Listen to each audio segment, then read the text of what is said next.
You do anything to protect your family, right? But have you prepared them to protect themselves? Today's conversation with Ridwaan Syed is about introducing your loved ones to firearms in very specifically, safely, ethically, and with a mindset grounded in responsibility and survival. Ridwaan, welcome. Thanks, Ridwaan. Good to be back. Hope you had So, a good week or two since we last have spoken. yeah, I think it's been 2 weeks or something since we last spoke. Always good to chat with you. So tonight we're going to be talking specifically about introducing your family to firearms. There's a lot of contention around the point. So I want to kick off by asking you, what do you think should a responsible firearm owner consider when inducing their family to firearms? What are the right motivations to drive such a decision? Firstly, in a home where there's firearms, and whether that be firearms for self-defense, firearms for sport shooting purposes, hunting is very common in South Africa, or even in the home of a duty or service person, where that person enters their home with their duty pistol or their duty firearms. I mean, if I think back to my childhood, my dad used to come home with long guns, back in the old day in the military, especially when you were the driver of one of those military trucks. The person Yes. who kept the overnight and stuff, he had a firearm with it. And we were comfortable with it, because the introduction was there. So I think it's a must. It's a must. If there are firearms in a home, it's a must that everybody in that home, including extended families, because that's a big one, including extended families and visitors, family and friends that visit from time to time, they should all be comfortable with firearms. So some type of Yes. introduction, and I think culture, a culture needs to be instilled in that home so that it does not compromise the safety and security of the home, one. And number two, ultimately, it makes everybody more comfortable and safe. Um, Talk about things to consider. I guess it's not as easy as just introducing these firearms and expecting everybody to accept it and everything to fall into place. Some people are dealing with previous trauma. There are people who, and we see this very often when we teach, believe it or not, even when we teach security officers, even when we teach the security officers and even police officers or law enforcement officials with firearms, and this is mostly the case in South Africa. I find that a lot of people who hail from a township setting and who grew up in a township setting and were surrounded by a culture of violence, many of them have been scarred. There's trauma there. Some of them were victims of a series of violent crime that involved the use of weapons, or even if they Yes. just witnessed it in their environment, they are so afraid. And often, sadly, these are people who work, for example, in security, and some of them carry a gun every day, but they themselves are afraid of the gun. I've even heard stories of security companies, and believe it or not, even police departments, where the armor would take the gun and place it into the holster of the individual and lock it into place. At the end of the shift, the armorer takes it out the holster, makes it safe, and locks it away. So that tells me already that there's a problem there. Yeah, that tells me there's a Yes. problem, and it's sometimes not handled the right way. In that there's trauma there that needed to be debriefed, managed, and that person probably was not choosing the right career. They entered into the wrong career path at that time of their life. Yes, they could have revisited it later on, but if it's so extreme that someone else has to holster and unholster your firearm, then there's I think a long story that has to be addressed there.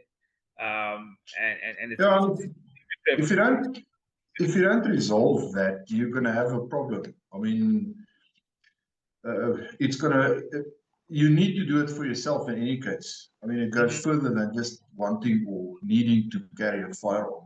For your own sake, for your own peace of mind, it's important to get that trauma resolved. Um, absolutely. what I wanted to know is what do you consider to be the right motivations to make a decision such as this to introduce your family to firearms? Um, I would imagine the beginning and the ending of that would always be we live in South Africa, where crime and violence is, I mean, it's all around us all the time. It's tiring, but it's there. That's just what it is. And you're not always there to protect your family and your loved ones. You may Yeah. be at work. You may Yeah. be you may be hurt. You Yeah. may be lying in bed sleeping, and the surprise comes to them first. Because I've often heard guys specifically with this mindset, and I think you and I have mentioned this before. Of I'll protect my family, and the partner or the spouse is in that same mindset. That's why my husband is there to protect us. Um, Mhm. that can Yes. backfire Something big that time. some people don't consider as well is when that firearm handler or firearm owner is down, maybe he's been shot, stabbed, So, can if an accompanying family member or family member in his close vicinity pick up that gun and defend themselves, or pick up the attacker's gun and defend themselves? And often, I may have shared this with you before. Often I say this to people who are anti-gun or people who are hesitant about learning how to use firearms. I ask them the question: when you've got an attacker or bad guy on your property, and you press that panic button or you pick up the phone and call your security company or the police, would you like for the police or security officer to not have a firearm when they come to your property to come and help you? Since you got a yep. firearms, do you expect them to not have a firearm? And they quickly say, no, no, no, they must have a firearm. So I say, okay. So you're starting to see that guns can be a good thing in the right hands. Yes, yes, yes, yes. Okay, cool. Okay, cool. Let's talk about this.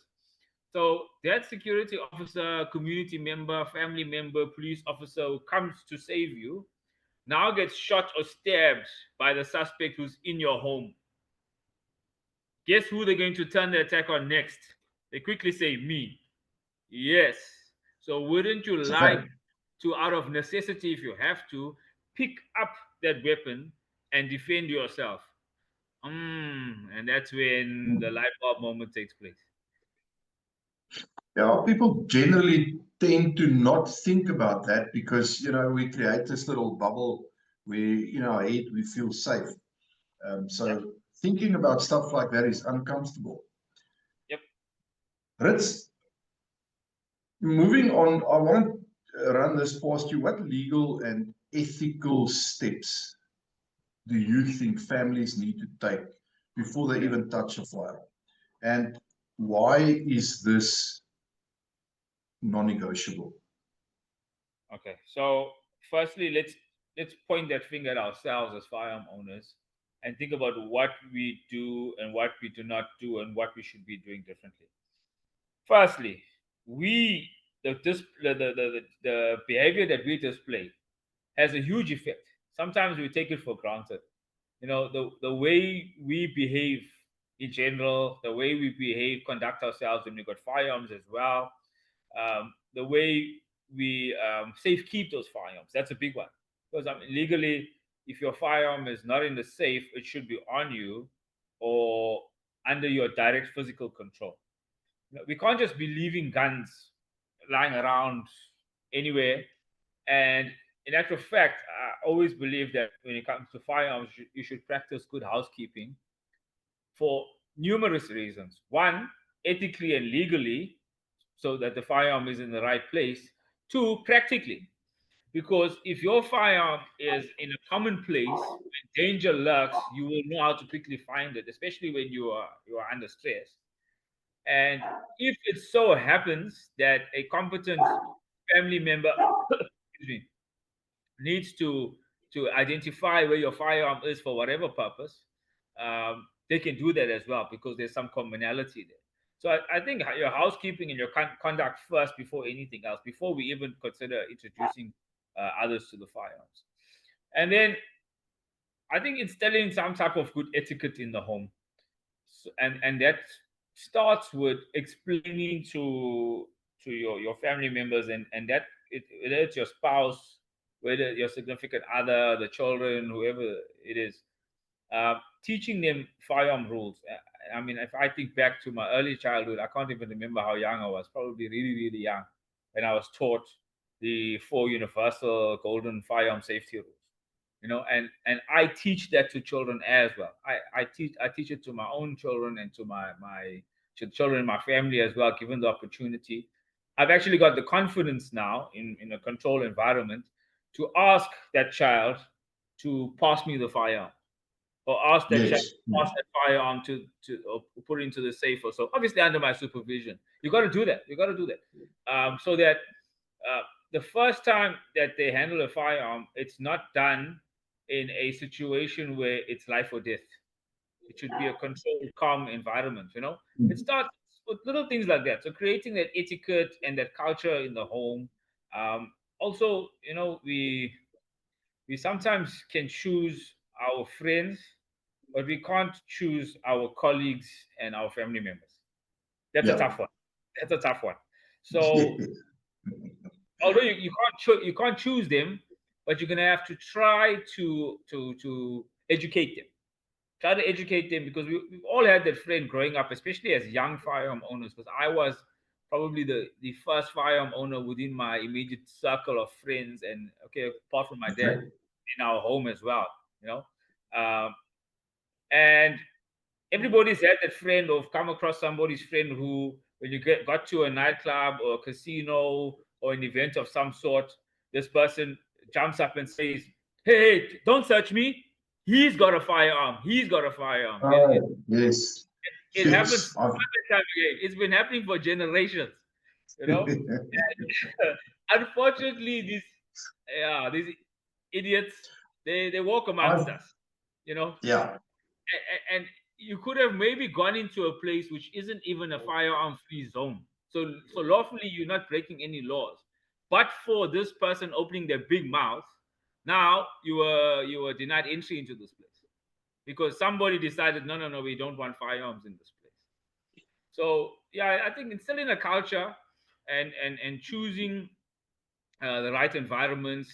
Also, Yes. your circle. Choose your circle carefully. If I have a choice on who I befriend, or the circles that I frequent, the places that I frequent, and the circles that I associate myself with, then maybe I don't want to choose somebody who's like that, who's got that big mouth, or who does not respect firearms and doesn't respect my confidentiality. Yes. Okay.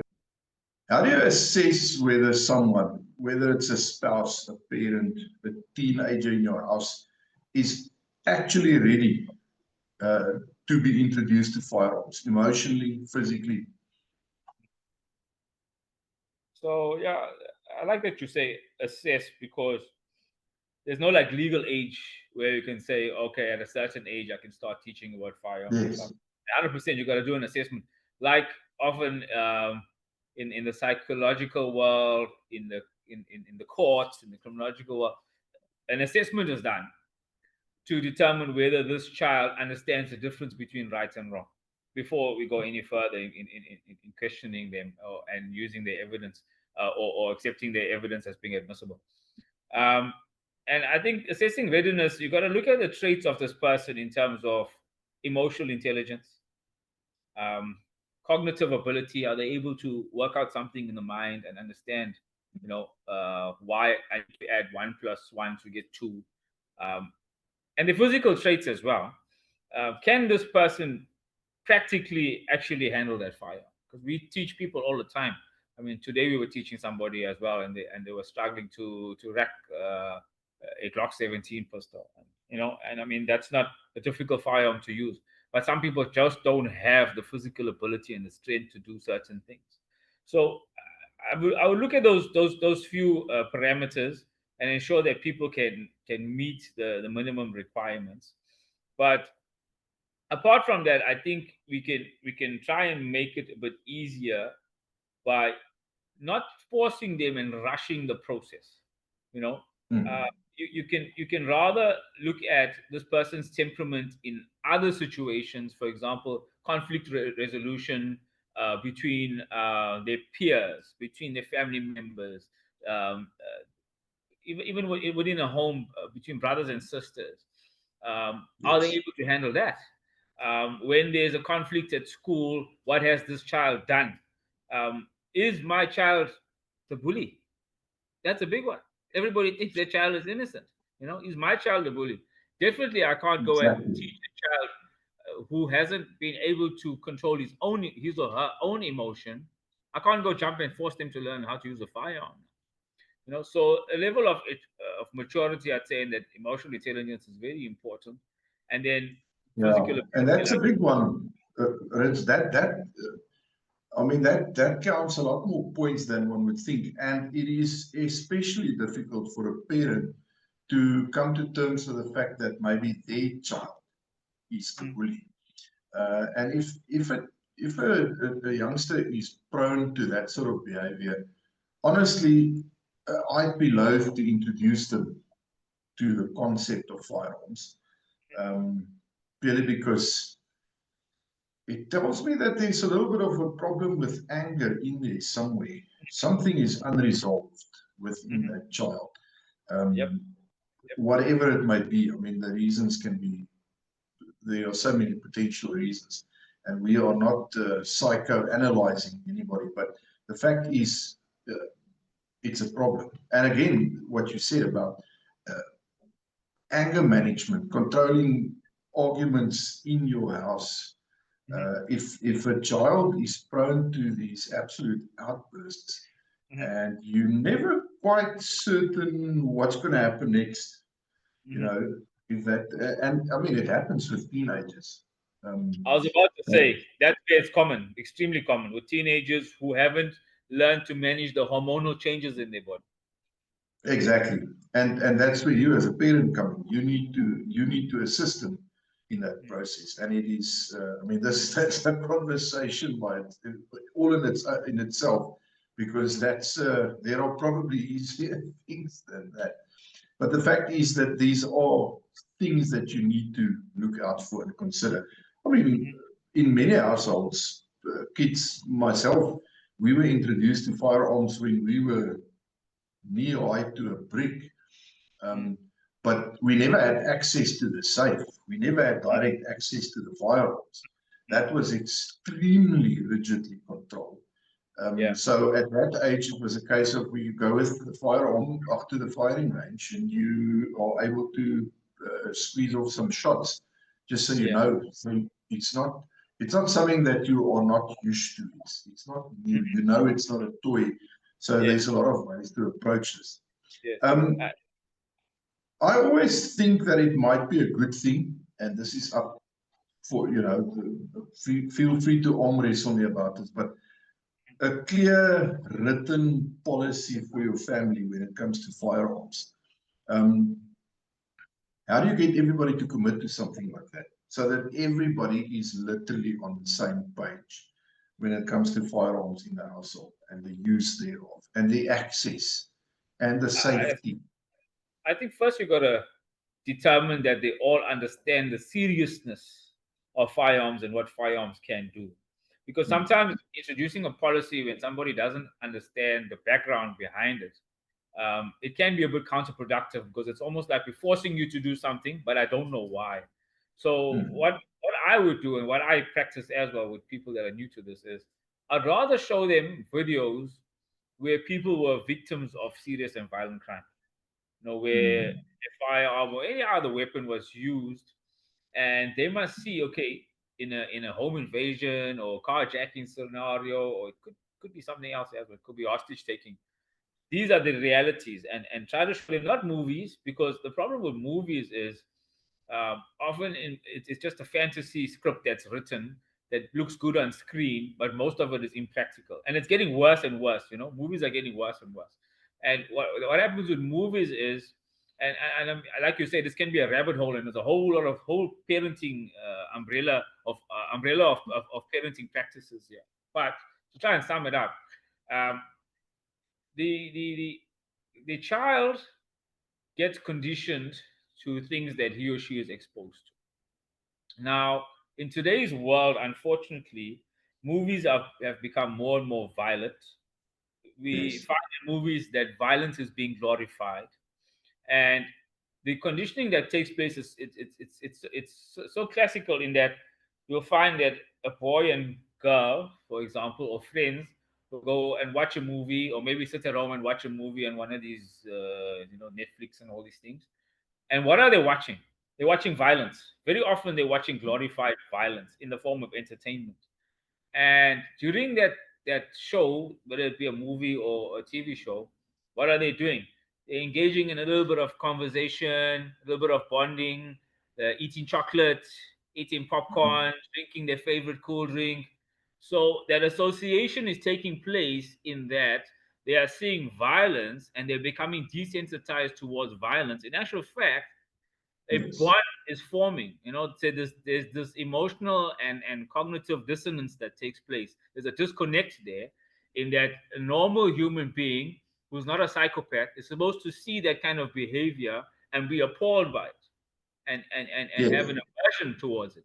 But the fact that it's our cultural norm now that we will sit and watch these kind of things and enjoy ourselves with these kind of foods and company and stuff, what's happening? We're starting to accept it, and it's so sad that you'll even find that in a scene where somebody's head gets chopped off or arm gets chopped off or they fall off a bridge, everybody bursts out laughing. It's entertainment. Yeah. All right, so that's the movies.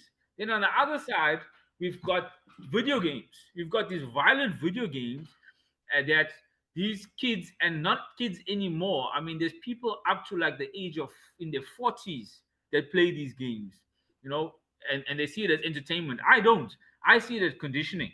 It's I believe it's some type of a paramilitary training that's happening there and conditioning subconsciously, because you'll find that especially in the United States. I've attended a lot of these active shooter courses whilst in the United States. It's a big thing there. Yes. And you'll find that the common denominator is with these active shooters that they were playing these violent video games. They were obsessive about it. They would lose sleep. All of them have had sleeping issues. And they've had sleeping disorders. So they don't get enough sleep. They play these violent video games obsessively, and then what happens is some of them, then the game's not enough anymore. So now they got to graduate to going to do this in real life. So they go pick up real guns and go out and kill people. Now, That's scary. all that conditioning, firstly, as a parent, we need to ensure that those elements are not there in our home before we can even introduce the firearm. We got to ensure that we haven't contributed to creating an environment where we are conditioning these children, and not even children anymore, these members of our families, to have that dissonance, in that they are not operating like a normal human being would before we get to the firearms. Then after that, it's also our behavior. Are we doing those things? Are we abusing alcohol, abusing substance? I mean, it could even be like medication that has an intoxicating narcotic effect, that has a sedative effect. Are you taking these things, and do you have your firearm on you or within your close proximity when you are taking these things? What kind of example are What you sort setting?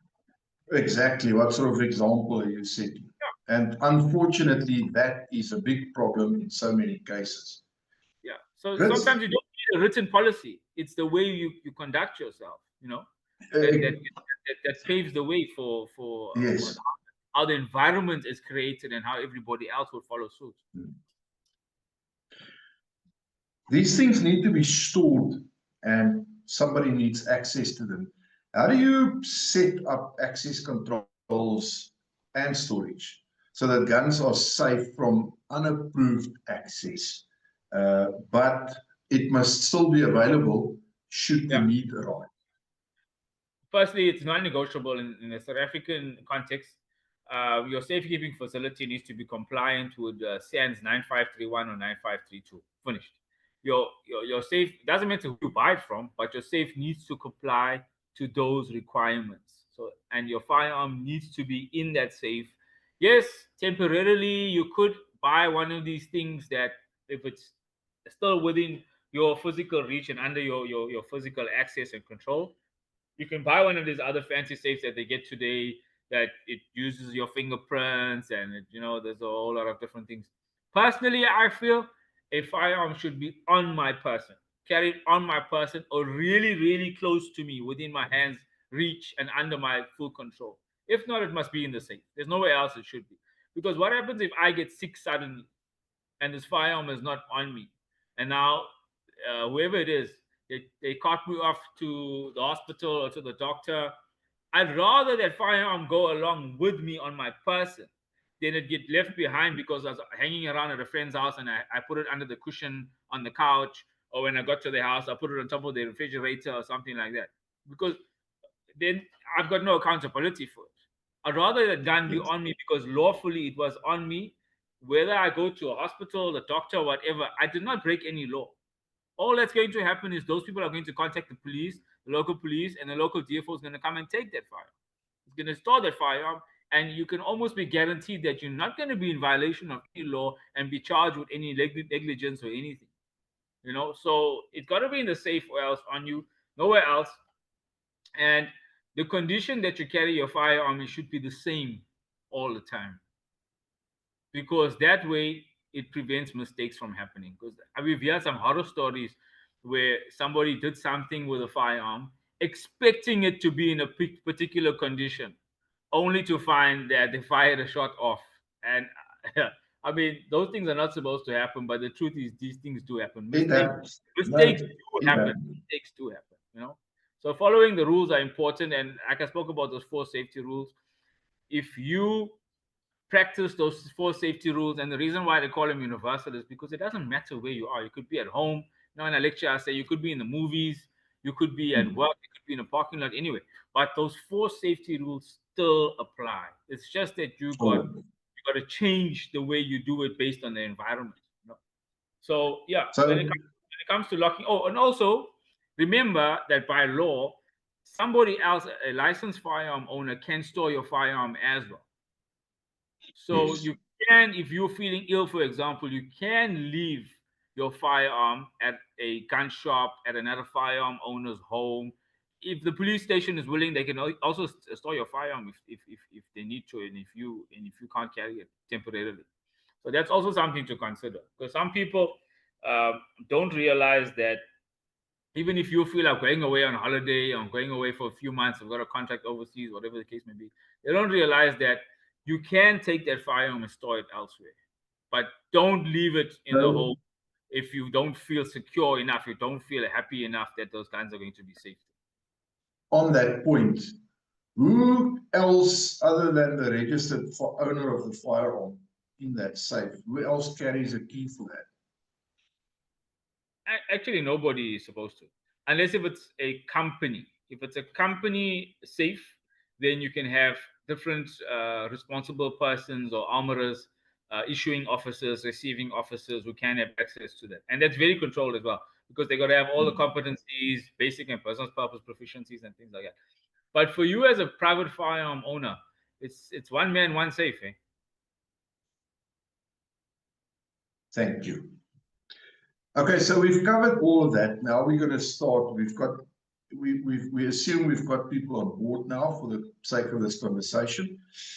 We're now going to start the education session around this. So what should that initial, which would obviously or probably be a non-shooting education session, what would that look like? What would you say are the topics and methods that you absolutely must cover? Okay. You mean like when you practically introduce the firearm now? Yes. Okay, so I would say don't jump to firearms right away. Use something that mimics a firearm, or that's similar to a firearm. The reason being the noise, the sound that the firearm makes can be overwhelming for a lot of people, especially first timers. And then two, I think just the notion, just the idea that it's a firearm sometimes puts fear and makes people nervous because it's an actual firearm. But when you use a training aid, for example, like a dummy gun, we may have one somewhere. Okay, our dummy guns are locked in the safe. For example, using a dummy gun, you're using an inert pistol, like we've got these barrels that go into our training pistols. That if you take the actual barrel out and you put this dummy barrel in, the gun cannot cycle around, it cannot fire, but you can basically turn it into an inert pistol. So we can use that. I personally use airsoft guns when it comes to kids. I use airsoft That's guns, a and that's a good then one. because it works almost the same. I use Yes. airsoft guns I've purchased, and what I've done is I've specifically purchased airsoft guns in a color that I don't own real guns in that color. Mm. So even when another family member is watching me operate this airsoft gun and show this child, for example, how to use the airsoft gun, they know that's an airsoft gun because I bought brown airsoft guns and I don't own brown guns. So airsoft, and then we can move on to things like paintball, and you can then use air guns, air rifles, air pistols, things like that. Slowly build them up. There's no need to rush it. Eventually, So a bit of a bit of a soft approach, so you don't overwhelm people who are not used to. and a lawful approach, because remember, Yes. cannot discharge a firearm in a built-up area. That's number one. Number two, you cannot handle a firearm in just any place. Because if your neighbor suddenly looks through into your yard or looks through into your property and he sees, hey, what are these people doing with guns? But I think you can readily tell when a child is shooting, a person is shooting an airsoft gun from the sound, and you can see the pellets and stuff. You can tell what it is. The same with paintball, the same with an air rifle. It's not going to be an issue. But when it is time for you to then graduate to real firearms, I would say maybe start with .22. You can do that on a shooting range. You can do that on a farm. Start with .22, because by that time they would have had their fundamentals already. I mean, if somebody can shoot an air rifle well, they can shoot already. The fundamentals are there. All they need to start to learn to handle is a little bit of recoil and the sound of the gun, which, I mean, to be honest, you're going to mitigate with hearing protection anyway. That old practice of no, I must get used to the sound of the gun. Absolute nonsense. Absolute nonsense. The human beings That's cannot a get used to the sound of the gun. that's a It preconditioned happens thing. temporarily, understand. Yeah.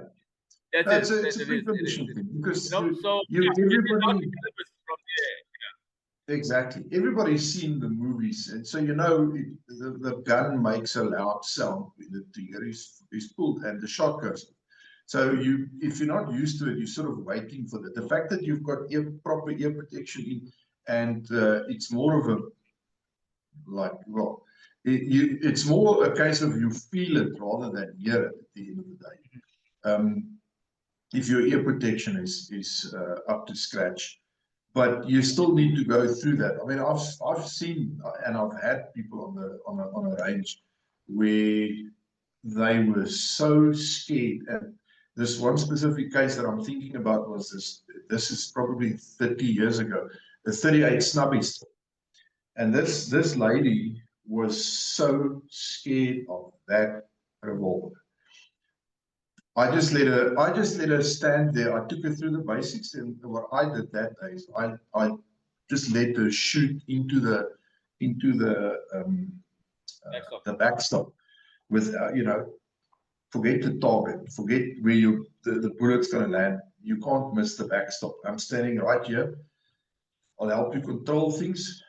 And after she reloaded the second time, she was starting to calm down about the whole thing. She was starting to realize that it's not breaking her wrists, and the world is still carrying on as per usual.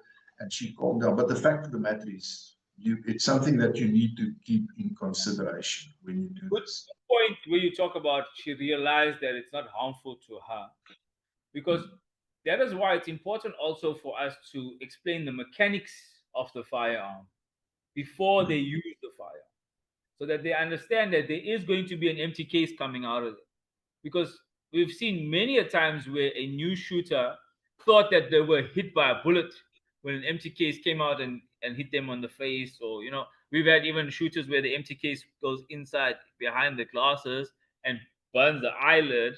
We've had female Oh, shooters where the bullet goes into their chest in your here. shirt. And now it's a difficult situation. They can't start grabbing their stuff and taking it off. And so understanding the mechanics will prepare them, I think, mentally and physically for the way the gun works and everything else, all the other byproducts. Yeah.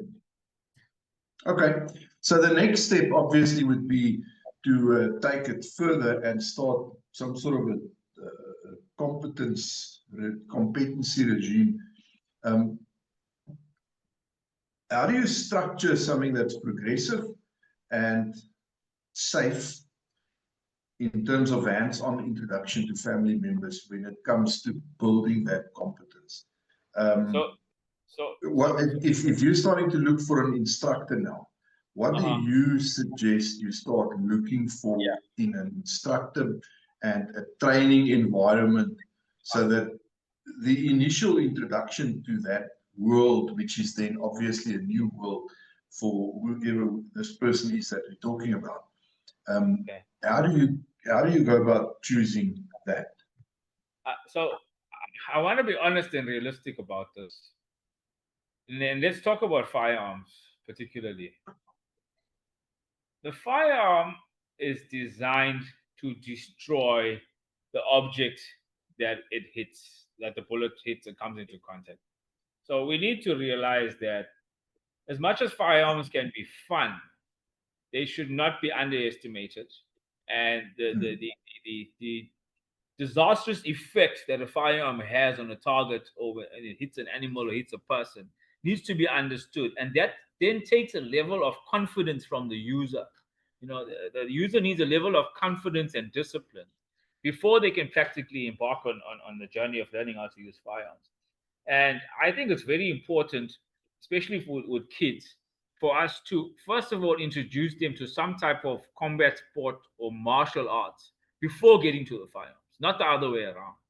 Because in my experience, having done some different forms of combat sports and martial arts from the time I was a kid, and being introduced to it at a young age as well, I found that adding firearms later on, the previous martial arts or combative background complements what's going to happen down the line when you start adding firearms, because this person already has the mindset.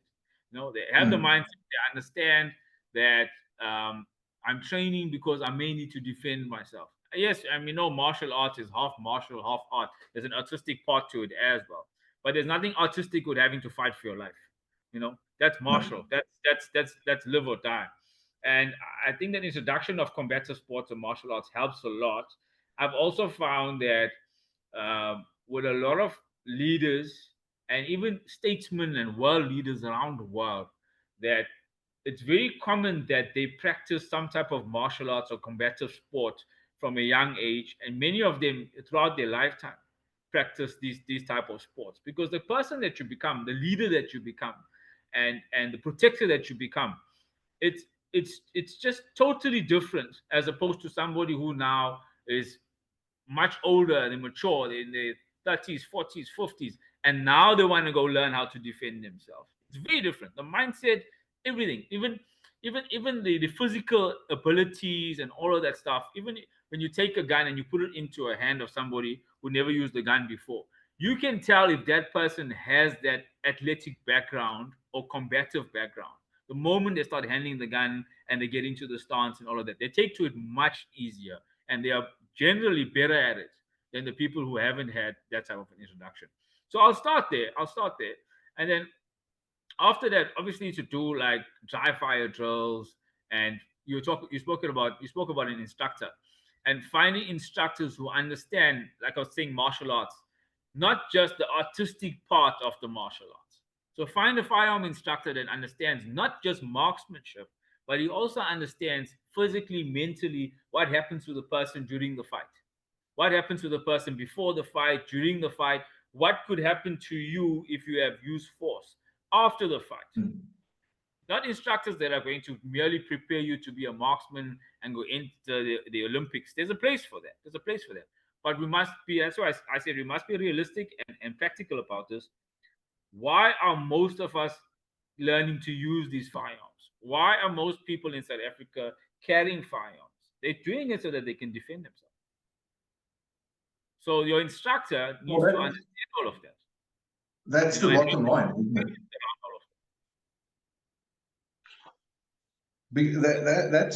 That's where we find ourselves. People either buy a firearm, well, but it's different firearms for hunting purposes, or for sports shooting purposes. And often a firearm that's used for that can be multi-purpose, so it's a defensive firearm, depending on what category that you are shooting in when it comes to the sports shooting category. But generally, you buy a firearm to hopefully be able to successfully defend yourself should the need ever arise. And that needs to be foremost in your thinking at all times, which means it must play a role in your training, it must play a role in your carrying, it must play a role in the equipment that goes along with carrying and shooting and training and everything. You have to think about these things, and you have to preferably, if you're new to it, but even if you're not, it's always good to talk to people who are in the know, to exchange ideas and find out. Training helps you find out where your shortcomings are faster than you can blink your eyes. And that's the way to find out what your shortcomings are, instead of finding out what they are in a real situation. That is not the best. Even things that people don't think about until they own a firearm. For example, dressing around the gun, the way you dress. Females especially have this challenge. Females especially have this challenge in that now I've got something that I need to carry every day, and I need to conceal every day. That makes for a huge wardrobe change and lifestyle change. And that's part of this whole introduction process for your family members and loved ones and your kids, that they see what you do, they see how you go about it, they start understanding how you think about this, they start understanding the responsibility that goes along with being a law-abiding firearm owner, and they learn from you. And that's back to what we said earlier. You need to set the example in that respect as well. If you're gonna give into road rage and start waving your firearm around in traffic, you are not setting a great example. You need to think about your actions, and quite frankly, you need to think about whether you should own a firearm to begin with, if you're prone to do stuff like that. It's also true that when you become a firearm owner, you actually calm down as well, because you know that things can escalate so quickly to a point where you may have to use that firearm, or you may lose that firearm, or lose your freedom. That you often you look the other way, because there's more to lose now that I've got a firearm. Exactly, because of the capability that this object gives you in terms of defending yourself, but also retaliating if you are subject to problems like that, where your ego lets you down to that extent. And sadly, it happens. It happens. Ritz, I'm going to end the first episode there. And for the viewers, episode 2 of this, where we carry on this conversation, a very necessary conversation, I think, will be following shortly. So keep an eye out for that. This episode will be going up on the podcast on Spotify. It's called Quick Shots. You can go find it there, and then it will be scheduled on YouTube, probably somewhere towards the middle of the month of November. If you like this, you know how it works. Like the video, actually like it. You're more than welcome to share it with your friends. That's always welcome. Subscribe to our channel and smash that bell icon so that you can get notifications of future videos coming out, and you can keep up to date with more interesting and critical subjects. Ritz, thank you so much. And then you and I will chat again very soon. Thanks, Rian. Yeah, have a good week. Stay safe out there. And And everybody else as well. Here we go. Cheers. Yeah, bye-bye.